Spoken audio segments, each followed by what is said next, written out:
نسلم علی رسولہ الکریم اما بعد فاعوذ باللہ من الشیطان الرجیم بسم اللہ الرحمن الرحیم من ذا الذی یقرض اللہ قرضا حسنا فیضاعفہ لہ ولہ اجر کریم صدق اللہ العظیم وصدق رسولہ النبی الکریم الامین ونحن علی ذلک لمن الشاہدین والشاکرین والحمد للہ رب العالمین ان اللہ وملائکتہ یصلون علی النبی یا ایہا الذین آمنوا صلوا علیہ وسلموا تسلیما الصلاۃ والسلام علیک یا سیدی یا رسول اللہ وعلی آلک واصحابک یا سیدی یا حبیب اللہ اللہم صلی علی سیدنا و مولانا محمد معدن الجود والکرم وآلہ وصحبہ وبارک وسلم۔ تمام تعریفیں حمد و ثنا اللہ تعالیٰ جل شانہ کے لیے،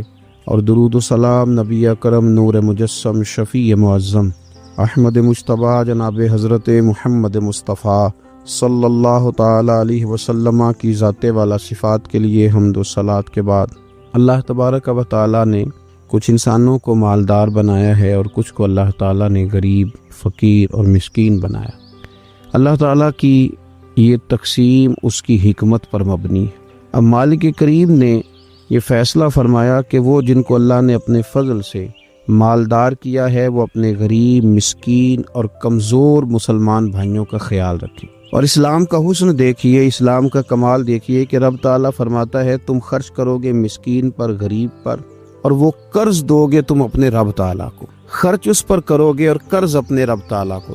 ارشاد فرمایا من ذا الذی، کون ہے وہ جو اپنے رب کو اچھا قرض دے، جو اپنے رب کو اچھا قرض دے، قرض حسنا دے، فیضاعفہ لہ، اور پھر اللہ تبارک و تعالیٰ اسے دونا کر کے واپس کرے گا۔ اللہ اس کے لیے وہ قرض جب واپس کرے گا تو رب دونا دے گا، ڈبل عطا فرمائے گا، اور وَلَهُ اجر کریم، اور ان کے لیے جو ثواب ہے وہ عزت والا ہے۔ صدر الفاضل سید نعیم الدین صاحب مراد آبادی رحمۃ اللہ علیہ فرماتے ہیں کہ یہ دیکھو کریم کا کرم کہ خود اپنے بندے کو مال عطا فرما رہا ہے، پھر خود ہی فرما رہا ہے کہ تو مجھے قرض دے، اور یہ عین انسان کے مزاج اور فطرت کے مطابق بات کی کہ تم مجھے قرض دو۔ جب کوئی انسان کسی کو ویسے کوئی چیز دیتا ہے اس کا خیال ہوتا ہے شاید واپس ملے نہ ملے، لیکن جب قرض دیتا ہے اس کا خیال یہ ہوتا ہے کہ یہ ضرور مجھے واپس ملے گی۔ تو فرمایا چونکہ تمہارے مزاج ہیں، تمہاری طبیعت ہے، تمہاری فطرت ہے، تم سمجھتے ہو کہ قرض ہمیں ضرور واپس ملے گا، لہٰذا تمہارا رب تمہیں کہہ رہا ہے کہ تم مجھے قرض حسنا دے دو، اپنے غریب بھائیوں پر، مسکینوں پر، کمزوروں پر خرچ کرو اور اپنے رب کو قرض حسنا دے دو، رب تمہیں ڈبل کر کے واپس عطا کرے گا، اور جو اجر دے گا وہ عزت والا دے گا، جو تمہیں ثواب عطا فرمائے گا وہ اکرام والا اللہ تمہیں ثواب عطا کرے گا۔ نبی پاک صلی اللہ تعالی علیہ وسلم نے انفاق کی تعریف کی، اللہ کے راستے میں خرچ کرنے کی۔ جب تک امراء، مالدار لوگ خرچ نہیں کریں گے غرباء پر، مساکین پر، طلباء پر، فلاحی کاموں میں، دینی کاموں میں، جب تک وہ خرچ نہیں کریں گے تب تک معاملہ آگے نہیں بڑھے گا، تب تک وہ سارے منصوبہ جات جس سے کہ غریب کا بھلا ہونا تھا، جس سے دین کو مضبوط ہونا تھا، جس سے دین کی اشاعت ہونی تھی، وہ سارے منصوبے آگے نہیں بڑھیں گے۔ اس لیے نبی کریم صلی اللہ تعالی علیہ وآلہ وسلم نے ارشاد فرمایا کہ تم خرچ کرو تاکہ تم پر خرچ کیا جائے، تم اللہ کے راستے میں دو تاکہ رب تمہیں دے، دو اس کے راستے میں وہ تمہیں عطا کرے اپنے فضل و کرم کے۔ اللہ تبارک و تعالیٰ کے راستے میں جب خرچ کیا جاتا ہے تو رب راضی ہوتا ہے، پھر بندے کو اور زیادہ عطا کرتا ہے۔ آپ دیکھیے کہ اسلام نے خرچ کرنے کے بہت سارے مواقع بنائے، اور فردن فردن غریب کو امیر کے ساتھ جوڑا، امیروں سے کہا کہ غرباء کا حصہ نکالو، سال کے بعد زکوٰۃ کا حکم، ہر وہ شخص جو صاحب نصاب ہے وہ سال کے بعد زکوٰۃ ادا کر۔ رمضان المبارک آیا تو صدقہ فطر کو رکھا گیا تاکہ جو غرباء ہیں، مساکین ہیں، وہ بھی عید کی خوشیوں میں امیر مسلمانوں کے ساتھ شامل ہوں۔ پھر جب فصل کا موقع آیا تو عشر رکھا گیا تاکہ غریب بھی تمہارے غلے میں، تمہارے اناج میں، تمہاری گندم میں، تمہارے چاول میں، تمہاری سبزی میں شریک ہو جائے۔ ہر موقع پر ان کو یاد رکھنا، ان کو ساتھ ملانا، قربانی رکھ دی گئی، اور قربانی بھی جب رکھی گئی تو امیر پر رکھی گئی۔ اس کا فلسفہ بھی یہی ہے کہ امیر قربانی کریں گے اور غریبوں تک اس کا گوشت پہنچائیں گے۔ میرے رسول کریم صلی اللہ تعالی علیہ وآلہ وسلم نے یہ خوبصورتی کے ساتھ ایک کو دوسرے کے ساتھ جوڑا۔ اب ہوتا کیا ہے ہوتا یہ ہے کہ انسان کو مال سے پیار ہوتا ہے، فطرتاً کمائے ہوئے مال سے محبت ہوتی ہے۔ انسان بسا اوقات یہ سمجھتا ہے کہ بڑی مشکل سے تنکا کر کے، محنت کر کے، جدوجہد کر کے میں نے یہ مال جمع کیا ہے تو اب میں دے دوں۔ ایک لمبا عرصہ تک میں نے پردیس کاٹا، مشکلات برداشت کی، اور میں نے کئی راتوں کے رت جگہ اس کام کے نام کی، اور آج اگر مالی طور پر میں مضبوط ہوا ہوں تو کیا میں یہ مال دے دوں؟ تو دیکھیے، اسلام ایک روحانی مذہب ہے، اس کی تعلیمات آفاقی ہیں۔ یہ ہمیں بتلاتا ہے کہ صرف فیصلہ وہ نہ کرو جو تمہاری آنکھوں سے نظر آ رہا ہے، کچھ چیزیں ایسی ہیں جو رب تمہیں اپنے فضل سے دے رہا ہے اور تمہاری ظاہری آنکھیں انہیں دیکھ نہیں رہی۔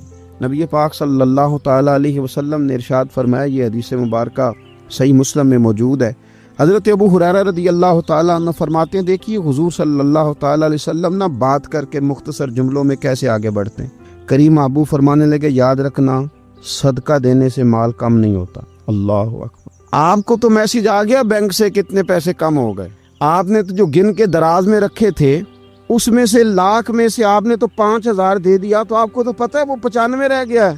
لیکن یہ صحیح مسلم کے لفظ ہیں، حضور فرماتے ہیں صدقہ دینے سے مال کم نہیں ہوتا۔ کائنات کے سب سے سچے، کھرے، صادق اور امین محبوب علیہ الصلوۃ والسلام نے فرمایا کہ صدقہ دینے سے مال کم نہیں ہوتا۔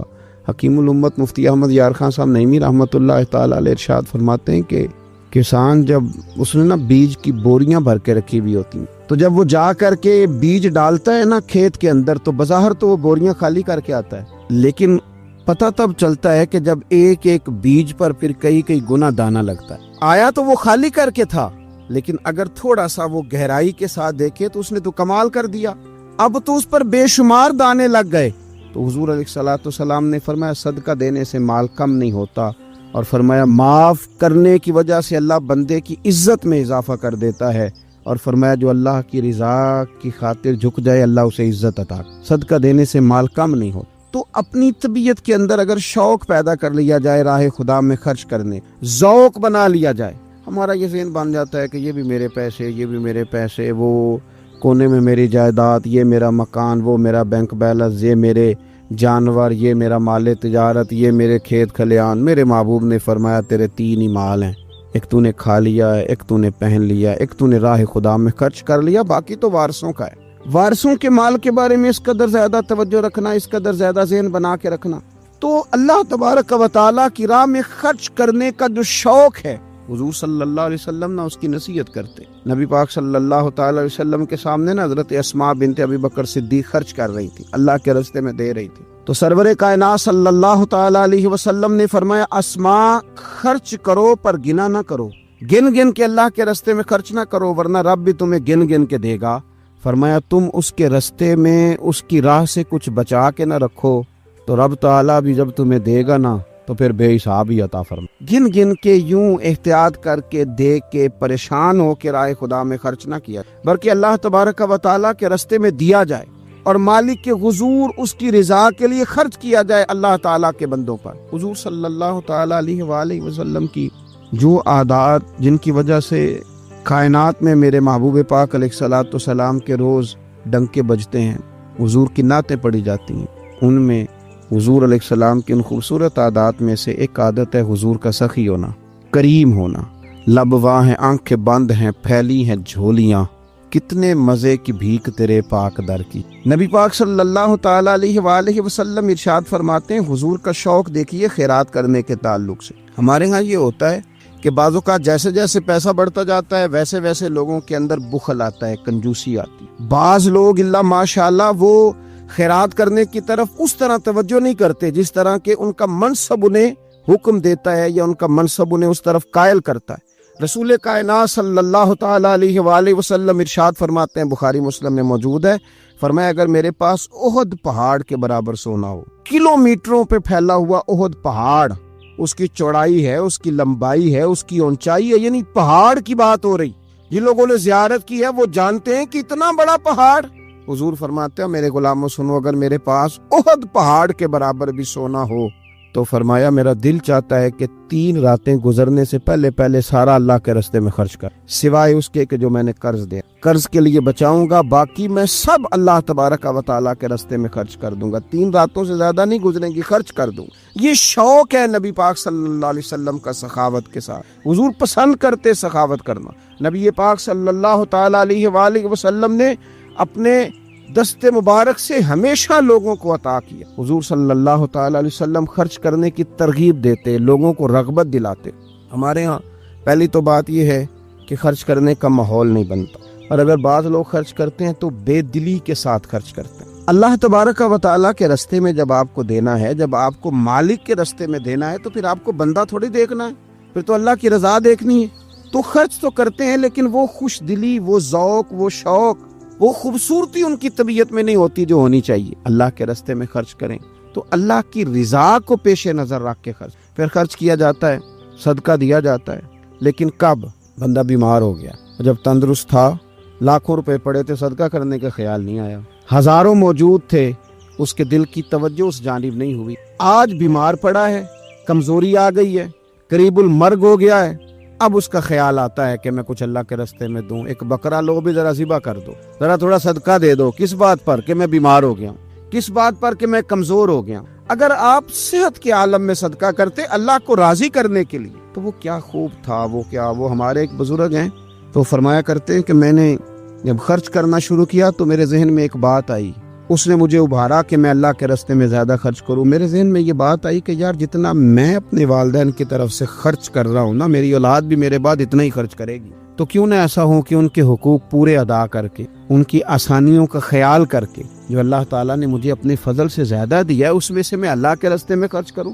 تو اس شوق کے ساتھ میں نے خرچ کرنا شروع کیا۔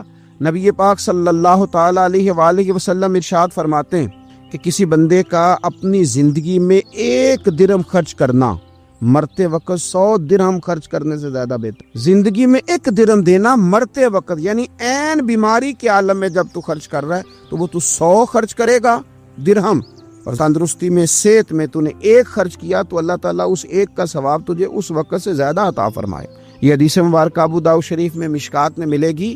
حضور فرماتے ہیں صحت کے عالم میں خرچ کر، بجائے اس کے کہ تیری طرف سے کچھ صدقہ دینے جائے تو خود صدقہ دینے جا، اپنے ہاتھوں سے دے اور شوق بنا کے دے اور توجہ کر کے دے، اور تیری طبیعت لگی ہوئی ہو اور تو خود اپنے کندھے پہ رکھ کے جائے، غریبوں کے گھر میں پہنچا کے آئے، اور تو تیرا دل کرے اگر میرے گھر کے اندر گندم موجود ہے پھر کوئی بھوکا نہ سوئے، اگر میرے پاس طاقت موجود ہے کسی کو کپڑا پہنانے کی تو پھر کوئی غریب سردی میں ٹھٹھرتا نہ سوئے، اگر میرے پاس طاقت موجود ہے مکانات بنانے کی، مالک کریم کا کوئی بندہ جس کو میرے رب نے پیدا کیا، اس کی قدرت کا جو شاہکار ہے رسول پاک علیہ السلام کا کوئی غلام بغیر چھت کے نہ سوئے، اگر میرے پاس طاقت ہے تو پھر میرا حال تو یہ ہونا چاہیے نا کہ کسی غریب کی بیٹی اس لیے نہ بیٹھی رہے کہ اس کے پاس جہیز کوئی نہیں، یوں نہ ہو کہ میرے گھر کے اندر تو آدھا کھانا کھایا جائے اور آدھا ضائع کیا جائے۔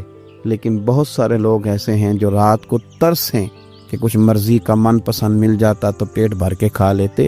سخاوت کا حکم دیا گیا، صحت کے عالم میں خرچ کریں، تندرستی کے عالم میں خرچ کریں، اللہ کی رضا کے لیے خرچ کریں۔ یہ ماحول نہ بنائیں کہ بیمار ہو گیا ہوں تو جا بیٹے صدقہ کر دے، اب میں کمزور پڑ گیا ہوں تو جا بیٹے تو کچھ اللہ کے راستے میں خرچ کر دے۔ ایک شوق ہو، ایک طبیعت ہو۔ نبی پاک صلی اللہ تعالیٰ علیہ وآلہ وسلم کی پیاری زوجہ، ذرا یہ انداز بھی دیکھیے، حضرت سیدہ عائشہ صدیقہ رضی اللہ تعالیٰ عنہ فرماتی ہیں کہ ہم چونکہ حضور کی ازواج کثیر تعداد میں تھی تو کبھی نہ نبی پاک صلی اللہ علیہ وسلم سے کچھ سوالات بھی کرتی، اور اس سوالات کے اندر محبت چھلکتی تھی، محبت میں ایک دوسرے سے آگے بڑھنا چاہتی۔ حضرت عائشہ صدیقہ رضی اللہ تعالیٰ عنہ فرماتی ہیں کہ ہم نے عرض کی یا رسول اللہ صلی اللہ تعالیٰ علیہ وسلم، ہم میں سے سب سے پہلے آپ سے آ کے کون ملے؟ اس سے مراد ہے وصال کے بعد سب سے پہلے ازواج مطہرات میں آپ سے کون آ کے ملے گا؟ تو حضور صلی اللہ علیہ وسلم نے فرمایا لمبے ہاتھوں والی۔ مشکات میں حدیث موجود ہے، بخاری میں موجود ہے۔ حضرت عائشہ صدیقہ کہتی ہیں حضور نے فرمایا وہ جو لمبے ہاتھوں والی ہے نا، میری اہلیہ، میری زوجہ، مومنوں کی ماں، وہ ملیں گی۔ تو کہتی ہیں حضرت سودا رضی اللہ تعالیٰ عنہ کے ہاتھ لمبے تھے، قد بڑا تھا، تو ہماری نظر یہ تھی کہ حضرت سودا کے بارے میں حضور نے فرمایا کہ وہ ملیں گی، لیکن کہتی ہیں کہ وہ تو ہمیں بعد میں پتہ چلا جب حضرت زینب رضی اللہ تعالیٰ عنہ کا وصال ہوا تو سمجھ آئی کہ لمبے ہاتھوں سے مراد ہاتھوں کا لمبا ہونا نہیں، صدقہ اور خیرات زیادہ کرنا۔ وہ لمبے ہاتھوں والی تھی، مومنوں کی ماں خرچ کرتی تھی، خیرات کرتی تھی۔ شارحین حدیث نے لکھا ہے کہ وہ اپنے ہاتھوں سے کھالیں رنگتی تھیں پھر بیچتی تھیں، اپنے لیے نہیں۔ ان کا نان نفقہ تو حضور کے ذمے تھا، اپنے لیے نہیں۔ ان کو تو صحابہ کرام علیہم رضوان وہ ساری ذمہ داریاں حضور کے بعد بھی ادا کر رہے تھے جو حضور سید عالم صلی اللہ تعالی علیہ وسلم کے حقوق رب تعالیٰ نے رکھے ہیں، لیکن وہ اپنے دست مبارک سے محنت کرتی، کھالیں رنگتی اور اپنی اولاد پر، مسلمانوں پر خرچ کرتی۔ ان کا شوق تھا۔ تو کریم محبوب علیہ السلام نے فرمایا یہ مجھ سے سب سے پہلے آ کے ملیں گی۔ حضور کے بعد ان کا وصال سب سے پہلے ہوا حضرت زینب رضی اللہ تعالیٰ عنہ کا۔ او بھائی، اس میں بھی ایک لطیف اشارہ ہے، اس میں بھی ایک خوبصورت اشارہ ہے کہ حضور کا قرب پانے کے لیے سخی ہونا بھی ضروری۔ رسول پاک علیہ السلام کی بارگاہ ناز کے قریب ہونے کے لیے سخاوت کا مزاج ہونا بھی ضروری ہے۔ انسان کے دل کا، اس کی طبیعت کا، اس کے مزاج کا سخی ہونا ضروری ہے، اس لیے کہ اس نے رسول پاک صلی اللہ تعالی علیہ وآلہ وسلم کے قریب جانا ہے۔ اعلیٰ حضرت بریلوی رحمۃ اللہ تعالی نے لکھا ہے، فرماتے ہیں اللہ کے محبوب علیہ الصلوۃ والسلام اچانک مسجد میں تشریف لائے اور نماز کا وقت ہو گیا، اقامت کہہ دی گئی۔ سرور کائنات صلی اللہ تعالی علیہ وسلم نے اقامت کہی جا چکی تھی، پر حضور باوجود اس کے گھر چلے گئے، تھوڑی دیر کے بعد واپس آئے۔ اب ظاہر ہے صحابہ کے دلوں میں سوال تھا کہ اقامت ہو چکی تھی، حضور کہاں تشریف لے گئے؟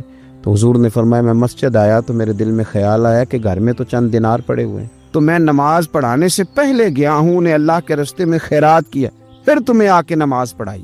یار اپنا شوق بنائیں۔